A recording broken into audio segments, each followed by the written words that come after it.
नमस्कार साथियों, स्वागत है आपका the history bold with Sandeep में। साथियों, लास्ट टॉपिक हमने किया था अजमेर का चौहान वंश। तो चौहान वंश को लगभग हमने पूरा कंप्लीट कर लिया था और आज हम शुरुआत करने वाले हैं दिल्ली सल्तनत और मेवाड़ रियासत के जो संबंध थे उस विषय को। तो इस चीज को शुरू करने से पहले थोड़ा सा हम दिल्ली सल्तनत की रूपरेखा के बारे में जानेंगे कि दिल्ली सल्तनत की स्थापना कब हुई, कौन कौन से वंशों ने उस समय शासन किया था, और इसी तरीके से फिर हम मेवाड़ के जो संस्थापक थे या मेवाड़ में जो भी वंश थे जैसे गुहिल वंश, सिसोदिया वंश, तो इनके बारे में भी एक प्रारंभिक रूपरेखा तैयार करेंगे। और जब वो काम हो जाएगा तब हम जानेंगे कि भाई दिल्ली सल्तनत के जो समकालीन मेवाड़ के शासक थे उनका दिल्ली सल्तनत के साथ संबंध किस तरीके का था, क्या शांतिपूर्ण संबंध थे या फिर संघर्ष हो रहे थे। तो इन चीजों को जानने, इन चीजों तक पहुंचने के लिए सबसे पहले हमें प्रारंभिक रूपरेखा को जानना पड़ेगा। तो सबसे पहले हम शुरुआत करते हैं दिल्ली सल्तनत के साथ। तो हमारा विषय है दिल्ली सल्तनत और मेवाड़। तो दिल्ली सल्तनत की जब हम बात करते हैं तो दिल्ली सल्तनत का कालक्रम है साथियों 1206 ईस्वी से 1526 ईस्वी। ठीक है, 1206 ईस्वी में क्या हुआ था, कुतुबुद्दीन ऐबक ने दिल्ली सल्तनत की स्थापना की थी। कुतुबुद्दीन ऐबक ने दिल्ली सल्तनत की स्थापना की थी। और ये कुतुबुद्दीन ऐबक कौन है, तो ये मोहम्मद गोरी का गुलाम था। ठीक है, 1206 से दिल्ली सल्तनत की स्थापना हो जाती है। अब अगर देखें तो 1526 के बारे में भी हम परिचित हैं। 1526 ईस्वी ये वो समय था जब बाबर और इब्राहिम लोदी इनके बीच में पानीपत का पहला युद्ध होता है। ठीक है, बाबर और इब्राहिम लोदी दिल्ली सल्तनत का या यो कहें लोदी वंश का अंतिम सुल्तान था, जिसको पानीपत के पहले युद्ध में बाबर पराजित कर देता है और दिल्ली सल्तनत की शासन व्यवस्था या जो दिल्ली सल्तनत का जो दौर है वो खत्म हो जाता है और हिंदुस्तान में मुगल काल या मुगल वंश की स्थापना हो जाती है। तो इन दोनों जो तारीखें हैं, इन तारीखों से अब हम परिचित हैं कि 1206 ईस्वी में दिल्ली सल्तनत की स्थापना होती है और स्थापना करने वाले थे कुतुबुद्दीन ऐबक, और कुतुबुद्दीन ऐबक मोहम्मद गोरी का गुलाम था। ठीक है, और 1526 ईस्वी तक दिल्ली सल्तनत की शासन व्यवस्था रहती है। 26 में क्या होता है, पानीपत का पहला युद्ध होता है बाबर और इब्राहिम लोदी के बीच में, जिसमें बाबर इब्राहिम लोदी को पराजित कर देते हैं और उसके बाद में हिंदुस्तान में मुगल वंश जो है उसकी शुरुआत हो जाती है। ठीक, तो इस पूरे दौर को अगर हम देखें 1206 ईस्वी से 1526 ईस्वी, इस पूरे अगर टाइमलाइन को हम देखें तो ये होता है लगभग 320 वर्षों का शासन। ठीक है, तो दिल्ली सल्तनत का जो शासन था वो लगभग 320 वर्षों तक रहा था। ठीक, इसके बाद इस दौर में, इस पूरे दौर में 1206 से 1526 ईस्वी तक, इस समय दिल्ली सल्तनत में लगभग 5 वंशों ने शासन किया था। ठीक है, 5 वंश थे जिन्होंने शासन किया था, और वो 5 वंश कौन कौन से थे, तो सबसे पहले गुलाम वंश के बाद में खिलजी वंश, खिलजी के बाद में तुगलक वंश, तुगलक के बाद में सैयद वंश, सैयद के बाद में लोदी वंश। ठीक है, तो ये क्रम हमें थोड़ा सा पता होना चाहिए कि दिल्ली सल्तनत में मुख्यतः 5 वंशों ने शासन किया था। उन 5 वंशों में सबसे पहले गुलाम वंश, जिसको मामूलक वंश के नाम से भी जाना जाता है, गुलाम वंश के बाद में खिलजी वंश, खिलजी के बाद में तुगलक वंश, तुगलक के बाद में सैयद वंश और सैयद के बाद में लोदी वंश। तो ये कालक्रम था कुछ इस तरीके का और ये क्रमानुसार है। अब हम देखते हैं कि गुलाम वंश का शासन कब से कब तक था। तो गुलाम वंश जो है 1206 ईस्वी में कुतुबुद्दीन ऐबक जैसे ही दिल्ली सल्तनत की स्थापना करते हैं तो वहीं से गुलाम वंश का शासन शुरू हो जाता है और 1290 ईस्वी तक जो है गुलाम वंश शासन में रहता है। गुलाम वंश को रिप्लेस करता है खिलजी वंश। 1290 ईस्वी में जलालुद्दीन खिलजी जो है खिलजी वंश के शासक बनते हैं और 1320 ईस्वी तक खिलजी वंश का शासन चलता है। ठीक, खिलजी वंश को रिप्लेस करता है तुगलक वंश। ठीक है, तुगलक वंश की शासन व्यवस्था 1320 ईस्वी में शुरू होती है और 1412 ईस्वी तक जो है ये शासन करते हैं। और तुगलक वंश के बाद में सैयद वंश का शासन शुरू होता है 1414 ईस्वी में और 1450 ईस्वी तक इनकी शासन व्यवस्था कायम रहती है। 1450 ईस्वी में सैयद वंश जो है वो रिप्लेस कर दिया जाता है लोदी वंश के द्वारा। लोदी वंश की शासन व्यवस्था 1451 ईस्वी में शुरू होती है और 1526 ईस्वी तक चलती है। 26 में पानीपत के पहले युद्ध में बाबर अंतिम लोधी शासक इब्राहिम लोधी को हरा देते हैं और उसके बाद में दिल्ली सल्तनत जो है वो रिप्लेस हो जाती है मुगल वंश के साथ। ठीक है, तो दिल्ली सल्तनत की शासन व्यवस्था 1526 ईस्वी तक चलती है। उसके बाद में हिंदुस्तान में मुगल राजवंश की स्थापना हो जाती है।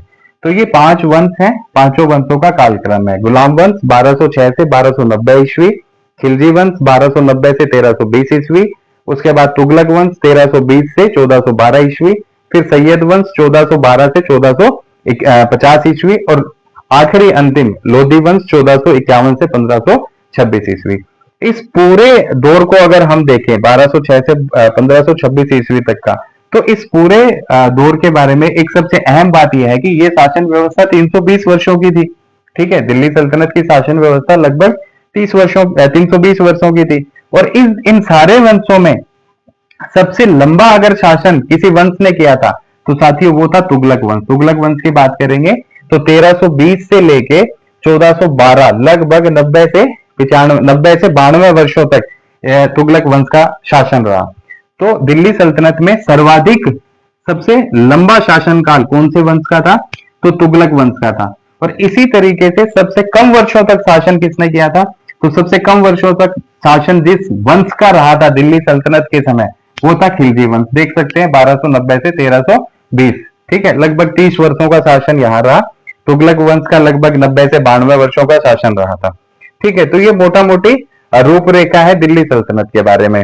इसके अलावा एक छोटी सी चीज हम ये भी देख सकते हैं कि व्यक्तिगत तौर पे अगर देखें दिल्ली के सुल्तानों में, ठीक है, व्यक्तिगत तौर पे अगर हम देखें दिल्ली के सुल्तानों में कि किस सुल्तान का साम्राज्य सबसे बड़ा था। ठीक, किस सुल्तान का साम्राज्य सबसे बड़ा था या फिर किस सुल्तान ने व्यक्तिगत तौर पे सबसे लंबे समय तक शासन किया था। तो अगर उस चीज को थोड़ा सा गोल डालें तो बहलोल लोधी जो है,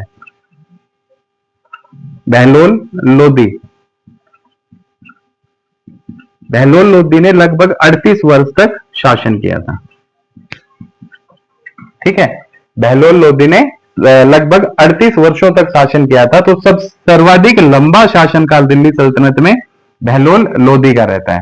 ठीक है, बहलोल लोधी के बाद में फिरोज शाह तुगलक, फिरोज शाह तुगलक का शासनकाल लगभग 37 वर्षों का था। ठीक है, फिरोज शाह तुगलक ने लगभग 37 वर्ष तक शासन किया था। तो सबसे लंबा शासनकाल व्यक्तिगत तौर पे बहलोल लोधी का रहा, 38 वर्ष तक इन्होंने शासन किया। और बहलोल लोधी के बाद में फिरोज शाह तुगलक का जो है दूसरे नंबर पे सर्वाधिक लंबा शासनकाल रहा, व्यक्तिगत तौर पे 37 वर्षों तक इसने शासन किया था। ठीक है, सबसे लंबा शासनकाल जिस वंश का था उस वंश का नाम था तुगलक वंश। लेकिन व्यक्तिगत तौर पे जिस शासक का सबसे लंबा शासनकाल था वो था लोधी वंश का बहलोल लोधी। ठीक है, और सबसे कम वर्षों का शासन था खिलजी वंश का, लगभग 30 वर्षों का, और उसका नाम था इसमें जो है हम जलालुद्दीन खिलजी और अलाउद्दीन खिलजी के बारे में पढ़ने वाले हैं। ठीक है, तो ये छोटी सी रूपरेखा थी दिल्ली सल्तनत के बारे में। और जब हम मेडिवल हिस्ट्री को शुरू करेंगे, मध्यकालीन भारत के इतिहास को शुरू करेंगे, तो डिटेल में इन सारी चीजों को पढ़ने वाले हैं। अब हम आ जाते हैं मेवाड़ की रूपरेखा के बारे में। मेवाड़ की बात करें अगर साथियों तो कौन सा क्षेत्र है वर्तमान में अगर हम देखें तो जो उदयपुर, राजसमंद, चित्तौड़गढ़ और प्रतापगढ़ के आसपास का जो इलाका था उसे मेवाड़ के नाम से जाना जाता था। तो उदयपुर, राजसमंद, चित्तौड़गढ़ और प्रतापगढ़ के आसपास के इलाके को किस नाम से जाना जाता था? उसको मेवाड़ के नाम से जाना जाता था। ठीक है, मेवाड़ में अगर हम इतिहास पे नजर डालें तो 2 शाखाओं ने शासन किया था। एक शाखा थी रावल शाखा और एक शाखा थी राणा शाखा। ठीक है, तो 2 शाखाएं हैं मेवाड़ में, एक रावल शाखा और दूसरी है राणा शाखा। ठीक है, रावल शाखा और राणा शाखा। ठीक, तो ये दोनों शाखाएं हैं, इनके बारे में भी हम पढ़ेंगे कि किसने जो है इन शाखाओं की स्थापना की थी या किसने नींव रखी थी। वैसे मोटे तौर पे अगर हम देखें तो राणा शाखा का संबंध है राहब के साथ। राहब शासक का नाम है जिसने सिसोदा ग्राम की स्थापना की थी। ठीक है, तो सिसोदा ग्राम की स्थापना करने वाले राहब थे और यहीं पे राणा शाखा ने शासन किया था। और रावल शाखा की बात करें तो रावल शाखा का संबंध है या क्षेम सिंह के साथ। ठीक है, क्षेम सिंह जो है, क्षेम सिंह के साथ संबंध है रावल शाखा का। तो रावल शाखा को जन्म देने वाले हैं क्षेम सिंह, और राणा शाखा को जन्म देने वाले हैं राहब। ठीक है, पहले मेवाड़ में रावल शाखा ने शासन किया था, और चित्तौड़ के पतन के बाद, ठीक है, जब अलाउद्दीन खिलजी के साथ रावल रतन सिंह का जब युद्ध होता है, ठीक है, जिसको मेवाड़ का प्रथम शाखा भी, जिसके बाद मेवाड़ का पहला शाखा होता है, तो उसके बाद में जो है राणा शाखा मेवाड़ के ऊपर अपनी शासन व्यवस्था शुरू करती है। ठीक, तो ये छोटी सी जानकारी है कि दो शाखाएं थी जिन्होंने मेवाड़ में शासन किया था। एक रावल शाखा थी, रावल शाखा को जन्म देने वाले थे क्षेम सिंह, और दूसरी है राणा शाखा, ठीक है, जिसको जन्म देने वाले थे राहब। ठीक, दोनों भाई हैं। अब बात करते हैं मेवाड़ के प्राचीन नामों की। तो मेवाड़ के प्राचीन नाम जो है वो कुछ इस तरीके से हैं। मेवाड़ को सीवी जनपद के नाम से भी जाना जाता था। ठीक है, सीवी जनपद की अगर राजधानी की बात करें तो माध्यमिका,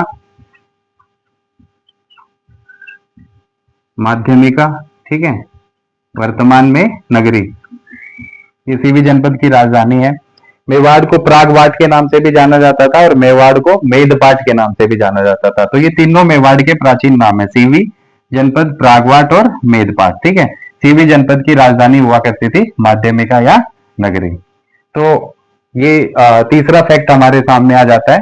मतलब ये सिर्फ प्रारंभिक एक रूपरेखा है, क्योंकि हमें दिल्ली सल्तनत और मेवाड़ के संबंधों को जानना है, तो थोड़ा हमें मेवाड़ के बारे में भी पता होना चाहिए। हालांकि यहाँ से भी इंपॉर्टेंट क्वेश्चन बनते हैं, जैसे सीवी जनपद की राजधानी कई बार पूछी गई है, ठीक है, मेवाड़ के प्राचीन नाम भी पूछे गए हैं, तो ये अपने आप में इंपॉर्टेंट है। रावल और राणा शाखा को जन्म देने वाले उन व्यक्तियों के, उन शासकों के नाम भी पूछे गए हैं, तो हमें पता होना चाहिए भाई राहब का संबंध राणा शाखा के साथ में, क्योंकि राणा ने क्या किया था, इसने सिसोदा ग्राम की स्थापना की थी, और वहीं से सिसोदिया वंश जो है वो शासन करता है। रावल शाखा शुरू से ही जो है वो उसका संबंध क्षेम सिंह के साथ में रहा था, और इन्होंने मेवाड़ पे शासन किया था। ठीक, अब बात करते हैं कि मेवाड़ में सबसे पहले कौन से वंश की स्थापना हुई थी। तो मेवाड़ में सबसे पहले जो है वो गुहिल वंश की स्थापना होती है, गुहिल वंश की। ठीक है, गुहिलोत भी इनको कहते हैं, गुहिलोत। तो मेवाड़ में गुहिल वंश की स्थापना सबसे पहले होती है। तो सवाल उठता है कि गुहिल वंश की स्थापना किसने की थी, या गुहिल वंश का संस्थापक कौन था, या फिर गुहिल वंश का आदि पुरुष किसे कहा जाता है। तो मेवाड़ में गुहिल वंश का जो आदि पुरुष था उसका नाम था गुहिलादित्य। ठीक है, गुहिलादित्य को मेवाड़ का आदि पुरुष, माफ कीजिएगा, गुहिल वंश का आदि पुरुष कहा जाता है। गुहिलादित्य को मेवाड़ का संस्थापक कहा जाता है। ठीक है, तो गुहिल वंश का आदि पुरुष गुहिलादित्य को कहा गया, और जब गुहिलादित्य ने गुहिल वंश की स्थापना की थी मेवाड़ में, तो उस समय उसने अपनी राजधानी बनाया था नागदा को। ठीक है, तो मेवाड़ की प्रारंभिक राजधानी कौन सी थी, तो मेवाड़ की सबसे पहले राजधानी थी नागदा। ठीक है, नागदा को राजधानी किसने बनाया, तो नागदा को राजधानी बनाया था गुहिलादित्य ने। गुहिलादित्य कौन है, ये व्यक्ति गुहिल वंश का आदि पुरुष या फिर गुहिल वंश का प्रारंभिक संस्थापक माना जाता है। ठीक है, और कब इसने स्थापना की, तो लगभग 566 ईस्वी में, लगभग 566 ईस्वी में गुहिल वंश की स्थापना होती है। ठीक है, तो गुहिल वंश से जुड़े हुए ये बेसिक से कुछ सवाल हैं जिनको हम लोग देख रहे हैं कि भाई मेवाड़ में सबसे पहला वंश कौन सा था, गुहिल वंश। स्थापना किसने की, गुहिलादित्य ने। कब की, 566 ईस्वी में। और उसने प्रारंभिक राजधानी किसे बनाया, तो प्रारंभिक राजधानी बनाया नागदा को। ठीक है, और अगर देखा जाए तो दो शाखाएं थी मेवाड़ में, पहले रावल शाखा ने शासन किया, और उसके बाद में राणा शाखा जो है उसने शासन किया था। राणा शाखा से संबंधित शासक में हम राणा हमीर के बारे में पढ़ेंगे, ठीक है, जिन्हें विषम घाटी पंचानन की उपाधि दी गई थी। और रावल शाखा में हम कई सारे शासकों के बारे में पढ़ने वाले हैं, जिसमें मोटे तौर पे हम अलाउद्दीन खिलजी का रावल रतन सिंह के साथ में जो कॉन्फ्लिक्ट हुआ उसको जानेंगे, क्योंकि हमें दिल्ली सल्तनत और मेवाड़ के संबंध जानने हैं। और उससे पहले जो और शासक रहे थे उनके बारे में जानेंगे, जैसे क्षेत्र सिंह है, जैत्र सिंह है। ठीक, तो इनके क्या संबंध रहे, तो इस सिलसिले में हम लोग भूताला का युद्ध पढ़ने वाले हैं। ठीक है, और मेवाड़ का पहला जो शाखा हुआ उस शाखा के बारे में जानने वाले हैं। तो ये छोटी सी इंफॉर्मेशन अभी तक आपके सामने है, ये इंट्रो पार्ट है। तो मोटे तौर पे अगर देखा जाए, अच्छा यहां से एक सवाल ये भी बनता है कि मेवाड़ का वास्तविक संस्थापक किसे कहा जाता है। मेवाड़ का वास्तविक संस्थापक की अगर बात करेंगे तो कहा जाता है काल भोज को, ठीक है, काल भोज। काल भोज का अन्य नाम जो है वो बप्पा रावल, ठीक। तो काल भोज को जो है मेवाड़ गुहिल वंश का वास्तविक संस्थापक कहा जाता है। गुहिल वंश का आदि पुरुष या संस्थापक कौन है, तो गुहिलादित्य हैं, लेकिन गुहिल वंश का वास्तविक संस्थापक अगर देखा जाए तो वो कहा जाता है काल भोज को, ठीक है। और काल भोज का अन्य नाम बप्पा रावल था। कहते हैं कि बप्पा प्रसिद्धि के बाद उन्हें नाम मिला था और रावल उनकी शाखा का नाम था, तो ये इनके साथ जुड़ गया था। एक तरीके से काल भोज की उपाधि कहा जाता है कि भाई उसकी उपाधि थी बप्पा रावल। तो अभी इतना ही, इसके बाद हम आगे दूसरे शासकों के बारे में देखेंगे। एक बार आप इसे देख लीजिए।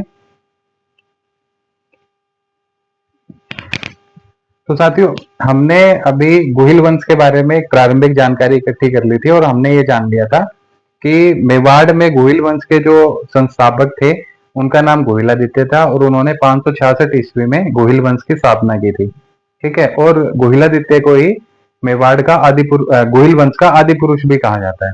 और इनकी पहली इन्होंने जो राजधानी बनाई थी वो राजधानी थी नागदा।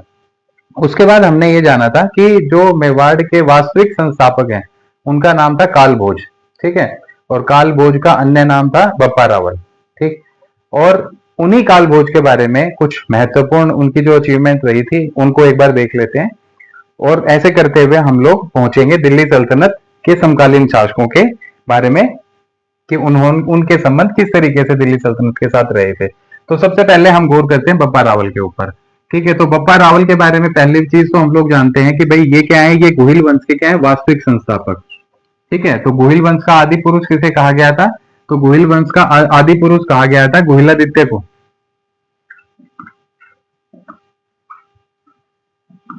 गुहिलादित्य को गुहिल वंश का आदि पुरुष या संस्थापक कहा गया था और इन्होंने राजधानी बनाया था नागदा को।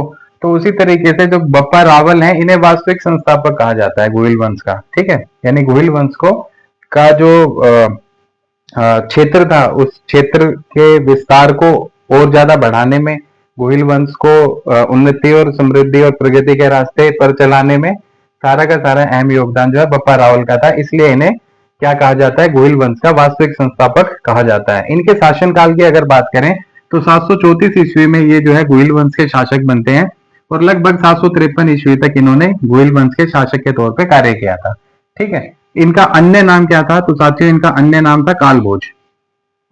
काल भोज बप्पा रावल का अन्य नाम था।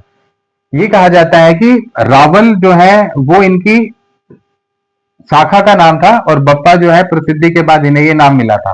तो बप्पा रावल एक तरीके से काल भोज की उपाधि थी। तो हमें ये दोनों चीज याद रखनी है कि अगर सवाल आए कि भाई काल भोज ने कौन सी उपाधि धारण की थी, बप्पा रावल। अगर सवाल आए कि बप्पा रावल का दूसरा नाम क्या था, काल भोज, तो ये जो सिमिलरिटी है या दोनों नामों के बीच में जो एक कनेक्शन है, इस कनेक्शन को हमें ध्यान रखना पड़ेगा। तो वास्तविक संस्थापक कहा जाता है इन्हें, इनका दूसरा नाम काल भोज था और इनके शासन काल को देखें तो 734 ईस्वी से 753 ईस्वी के लगभग रहा था। इनके गुरु का नाम था हरित ऋषि, ठीक है। इनके गुरु का नाम था हरित ऋषि। कहा जाता है कि ये हरित ऋषि की गाय चराया करते थे, ठीक है। तो उसी चीज से प्रसन्न होकर हरित ऋषि ने इन्हें आशीर्वाद दिया था कि भाई आप एक दिन जो है एक बहुत बड़े प्रतापी और चक्रवर्ती शासक बनोगे। तो कहते हैं कि जब हरित ऋषि ने इन्हें आशीर्वाद दिया था तो इन्होंने 734 ईस्वी में 734 एडी में इन्होंने क्या किया, जो चित्तौड़ के शासक थे जिनका नाम था मानमोरी, उनको हराया और चित्तौड़ के ऊपर अपना अधिकार कर लिया। तो 734 में क्या हुआ साथियों, 734 ईस्वी में चित्तौड़ में एक शासक था एक शासक राज कर रहा था जिसका नाम था मानमोरी। इस मानमोरी को हराने का काम किसने किया, बप्पा रावल ने किया था। गुरु हरित ऋषि ने इन्हें आशीर्वाद दिया था कि भाई आप जो है एक बड़े और महान शासक बनोगे। तो उन्हीं के आशीर्वाद से 734 ईस्वी में बप्पा रावल ने चित्तौड़ में राज कर रहे राजा मानमोरी को हराया और चित्तौड़ के ऊपर अपना अधिकार कर लिया। इस बात के बारे में जानकारी हमें मिलती है वीर विनोद में। ठीक है, वीर विनोद इस ग्रंथ की रचना की थी कविराज श्यामल दास ने। तो कविराज श्यामल दास के वीर विनोद में इस बात का उल्लेख किया गया है कि 734 ईस्वी में बप्पा रावल ने चित्तौड़ के शासक मानमोरी को पराजित किया और चित्तौड़ के ऊपर अपना अधिकार कर लिया था।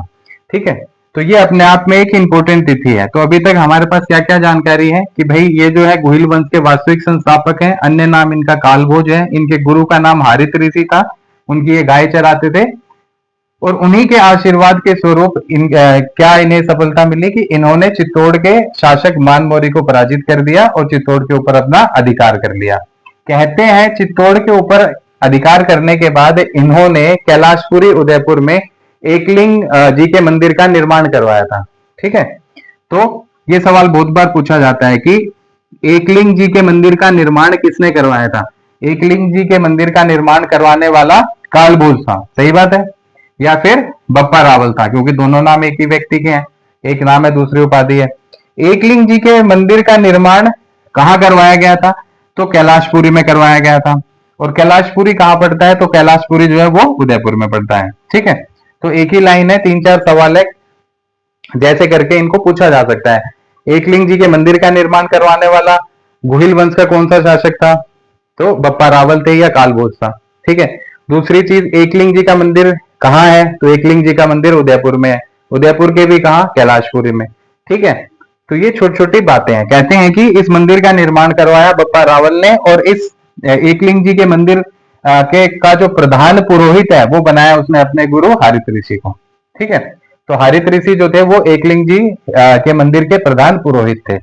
और इसी में एक और महत्वपूर्ण चीज हमारे सामने आती है कि एकलिंग जी का मंदिर बनाने के बाद में बप्पा रावल ने एकलिंग जी को मेवाड़ का राजा घोषित किया कि भाई मेवाड़ के जो राजा हैं वो हम लोग नहीं है, मेवाड़ के जो राजा हैं वो एकलिंग जी हैं। हम क्या हैं, तो हम तो एकलिंग जी के दीवान हैं। तो तभी से जो है मेवाड़ में जितने शासक हुए उन्होंने अपने क्षेत्र का शासक या राजा माना एकलिंग जी को और अपने आप को उनका दीवान कहा। ठीक है, तो कैलाशपुरी उदयपुर में एकलिंग जी का मंदिर है। और एकलिंग जी कौन है, तो एकलिंग जी मेवाड़ के शासक हैं और मेवाड़ के राजा हैं। और मेवाड़ के जितने भी शासक हुए वो अपने आप को एकलिंग जी का क्या मानते हैं, दीवान मानते हैं। दूसरी इंपॉर्टेंट चीज ये है कि बप्पा रावल के समय हमने पढ़ा था गुहिलादित्य के टाइम में जो राजधानी थी वो क्या थी, नागदा। ठीक है, तो बप्पा रावल के समय भी जो राजधानी थी वो नागदा थी। बप्पा रावल के समय जो राजधानी थी वो नागदा ही थी। और एक इंपॉर्टेंट चीज ये है कि बप्पा रावल ने सोने, तांबे और सोने के सिक्के चलाए थे।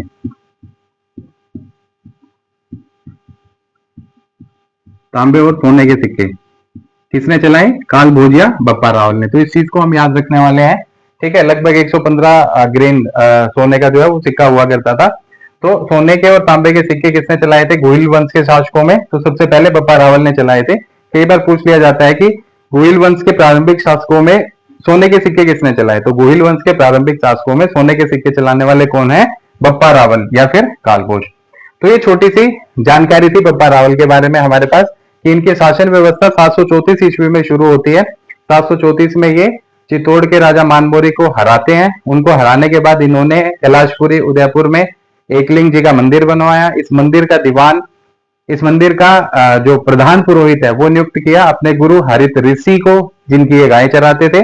और एकलिंग जी को राजा घोषित किया और खुद को उनका दीवान घोषित किया। नागदा इनके समय राजधानी थी। तांबे और सोने के सिक्के चलाए थे और इनका अन्य नाम कालभोज था और इन्हें गुहिल वंश का वास्तविक संस्थापक माना जाता है। ठीक है, तो ये इंफॉर्मेशन है बप्पा रावल के बारे में। अब आगे देखते हैं, एक और अन्य शासक है अल्हट। ठीक है, अल्हट, ख्यातों में अल्हट को आलू रावल के नाम से भी जाना जाता है। जो ख्यात हैं उन ख्यातों में अल्हट को आलू रावल के नाम से भी जाना जाता है। और अल्हट की अगर बात करें तो सबसे अहम जो 3 बातें हैं वो मैंने यहां रखी हैं। पहली बात कि इन्होंने विवाह किया था किसके साथ, एक हुण राजकुमारी थी। एक हुण राजकुमारी थी जिसका नाम था हरिया देवी। तो हरिया देवी के साथ विवाह किया था अल्हट ने। ठीक है, हुण राजकुमारी हरिया देवी के साथ इनका विवाह हुआ था। दूसरी बात यह है कि इनके समय में जब इनका शासन था उस समय आहड़ जो क्षेत्र था, आहड़ नगर जो था वो समृद्धि पे था और यहाँ पे व्यापार काफी फल फूल रहा था। तो उस आहड़ की उस समृद्धि और प्रगति को देखते हुए और उस व्यापारिक स्थिति को देखते हुए अल्हट ने या आलू रावल ने क्या किया, आहड़ को अपनी दूसरी राजधानी बनाया। ठीक है, ये सवाल बहुत बार पूछा जाता है कि भाई आहड़ को अपनी राजधानी किस गुहिल वंशीय शासक ने बनाया या मेवाड़ के किस शासक ने बनाया, तो हम याद रखेंगे कि अल्हट या फिर आलू रावल। दूसरा एक सवाल क्या आता है यहाँ पे, दूसरा ये सवाल आता है कि मेवाड़ में सबसे पहले नौकरशाही का गठन किस शासक ने किया था। मेवाड़ में सबसे पहले नौकरशाही का गठन किस गुहिल वंशीय शासक ने किया था, तो मेवाड़ में सबसे पहले नौकरशाही का गठन करने वाला भी अल्हट या आलू रावल था, जिसने आहड़ को गुहिल की दूसरी राजधानी बनाया था। आहड़ से पहले गुहिल वंशी राजधानी थी नागदा। ठीक है, नागदा राजधानी किसने बनाई थी, गुहिलादित्य ने। आहड़ को राजधानी किसने बनाया, अल्हट ने, जिनको ख्यातों में आलू रावल भी कहा गया है। ठीक है, हुण राजकुमारी हरिया देवी से विवाह किसने किया, अल्हट ने। मेवाड़ में सर्वप्रथम नौकरशाही का गठन किसने किया, अल्हट ने। तो ये तीनों चीजें हैं अल्हट के बारे में। ठीक है, हुण राजकुमारी हरिया देवी से विवाह, मेवाड़ में सबसे पहले नौकरशाही का गठन और आहड़ को मेवाड़ की दूसरी राजधानी बनाया, किसने, अल्हट ने। तो हम याद रखेंगे अभी तक गुहिल वंश की या यूं कहें कि मेवाड़ की, प्रारंभिक मेवाड़ की दो राजधानियां हो गई हैं। पहली नागदा थी और अल्हट ने अब दूसरी राजधानी बना दी जिसे आहड़ के नाम से जाना जाता है। ठीक है साथियों, तो ये अल्हट के बारे में जानकारी है।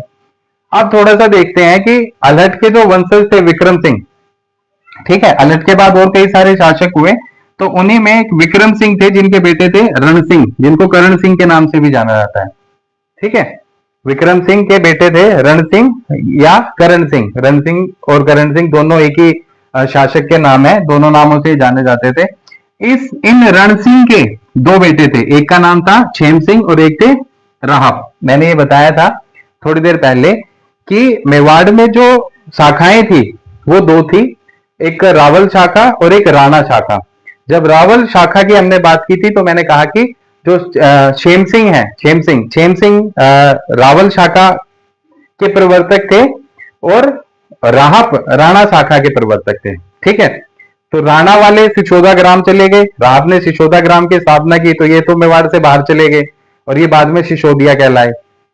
और जो छेम सिंह है जो कि रावल शाखा के प्रवर्तक है, ये लोग मेवाड़ में ही शासन करते रहे। और रावल रतन सिंह की मृत्यु के बाद में अलाउद्दीन और रावल रतन सिंह का जब आपस में संघर्ष हुआ, जिसमें रावल रतन सिंह की मृत्यु हुई, तो उसके बाद में फिर अलाउद्दीन खिलजी जो है चित्तौड़ अपने बेटे को दे देता है, खिजर खां को नाम बदल देता है, चित्तौड़ का खिजराबाद कर देता है। तो अलाउद्दीन खिलजी की जब 1316 ईस्वी में मृत्यु होती है, उसके बाद राणा हमीर फिर से चित्तौड़ पे अपना अधिकार करके शासन शुरू करते हैं। तो ये जो राणा हमीर हैं ये राणा शाखा के हैं।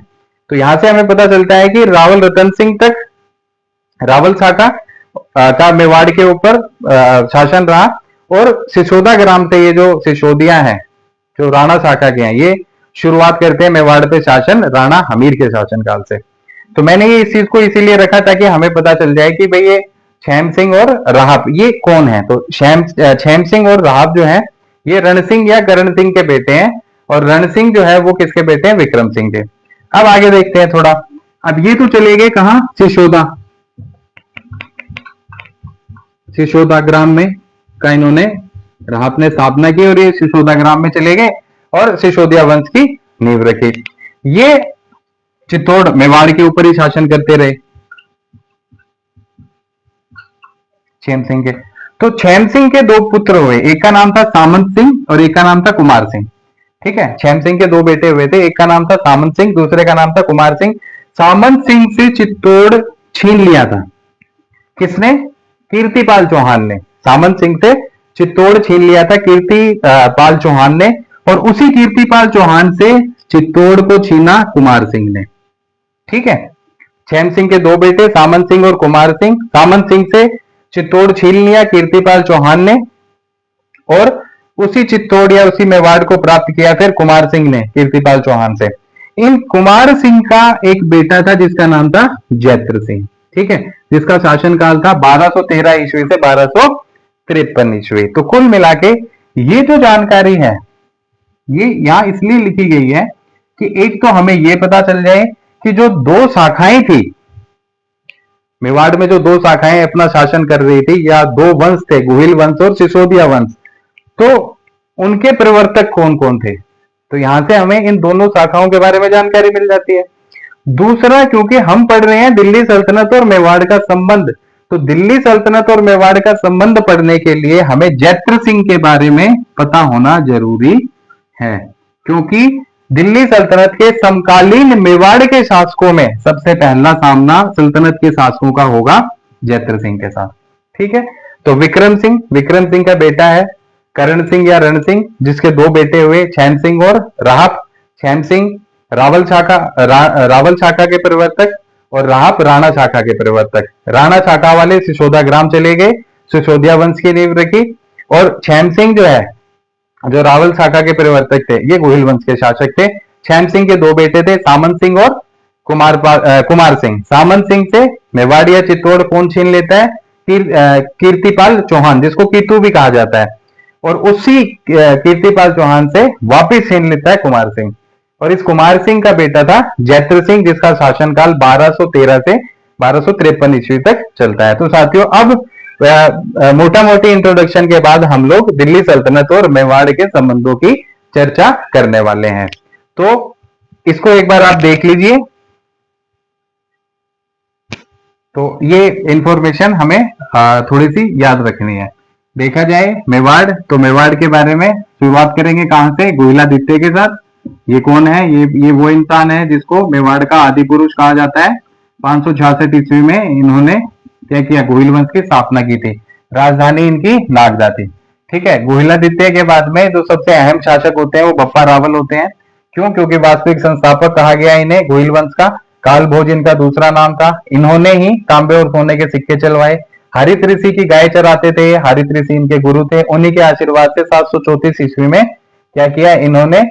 चित्तौड़ के राजा मानमोरी को पराजित किया और चित्तौड़ के ऊपर अधिकार कर लिया।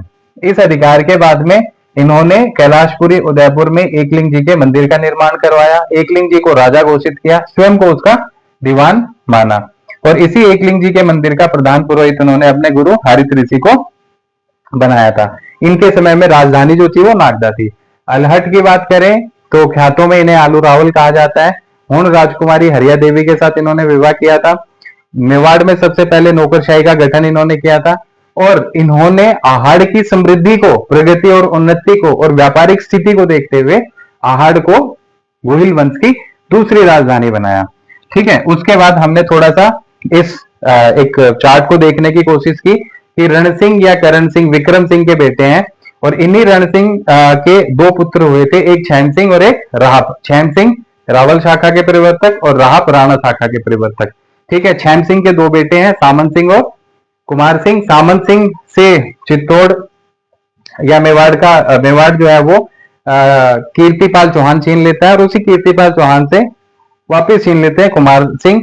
इन कुमार सिंह का बेटे का नाम है जैत्र सिंह, जिसका शासनकाल 1213 ईस्वी से 1253 ईस्वी तक चलता है। इसी जैत्र सिंह के साथ में दिल्ली सल्तनत के इल्तुतमिश,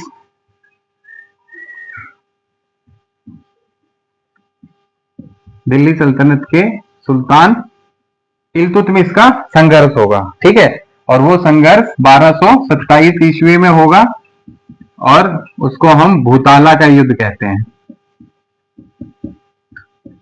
भूताला का युद्ध, ठीक है, भूताला का युद्ध। तो अभी हम पढ़ेंगे नेक्स्ट वीडियो में जैत्र सिंह के बारे में। तो साथियों, आज के लिए इस वीडियो के लिए इतना ही। आशा करता हूं जो इन्फॉर्मेशन मैंने आपको दी है वो आपको पसंद आई होगी।